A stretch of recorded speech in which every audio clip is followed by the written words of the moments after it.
ఈరోజు మిత్రులు శ్రీ త్రివిక్రమ ఆవిర్భావం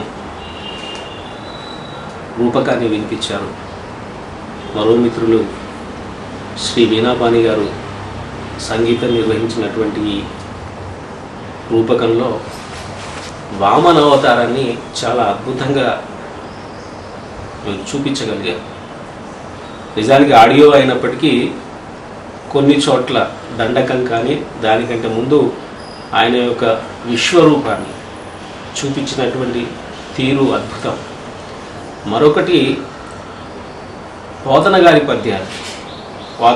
పద్యాలు దాదాపుగా ఇప్పటి జనరేషన్కి ఏమీ తెలియదు. అసలు పోతన ఎవరో కూడా తెలియనటువంటి స్థితిలో మనం ఉండిపోయాం. ముఖ్యంగా మన తెలుగు జాతి, తెలుగు సంస్కృతి. పద్యం ఎంత గొప్పదో నేను చెప్పాల్సిన పని లేదు.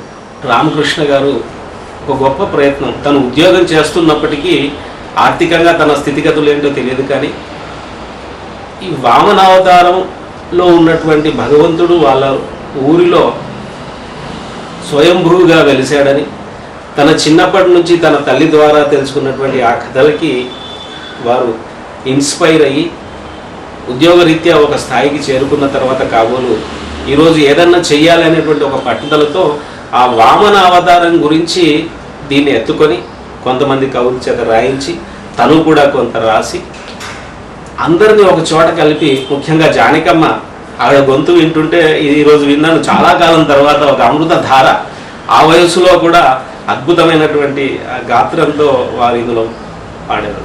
అలాగే బాలకృష్ణ ప్రసాద్ గారు, చంద్రతేజ్ గారు ఒక వామనావతారాన్ని తీసుకొని ఒక రూపకంగా మలచి తన ఊళ్ళో వెలిసినటువంటి ఆ వామనావతార మూర్తిని జగద్విఖ్యాతం చేయాలి, ఒక క్షేత్రంగా మలచాలి, ప్రతి ఇంట్లోకి ఈ కథ వెళ్ళాలి అనేటువంటి వారి తాపత్రయం, వారి నిబద్ధత, వారి భక్తి, భగవంతునికి సమర్పణ చేసుకోవడానికి ఈ మార్గాన్ని ఎన్నుకొని ఈరోజు మాకు వినిపించారు. చాలా ఆనందం. అందరం కూడా వారిలాంటి వాళ్ళు అందరం సహచర్యంతో భగవంతుని యొక్క తత్వాన్ని ప్రతి ఇంటికి చేరాలి, ప్రతి మనిషికి అందించాలి అనేటువంటి తాపత్రయంతో వారు చేశారు. అభినందనీయం. నాకు మట్టుకు అది వింటున్నంతసేపు కళ్ళు మూసుకుంటే భగవద్ దర్శనం మాత్రం చూసుకోగలిగాను. భగవంతుడు ఎవరు అని అడిగేటువంటి నాస్తికులకి ఇది వినిపిస్తే చాలు, భగవంతుడు తప్పకుండా దర్శించగలుగుతారు అనేటువంటి అభిప్రాయం నాకు కలిగింది.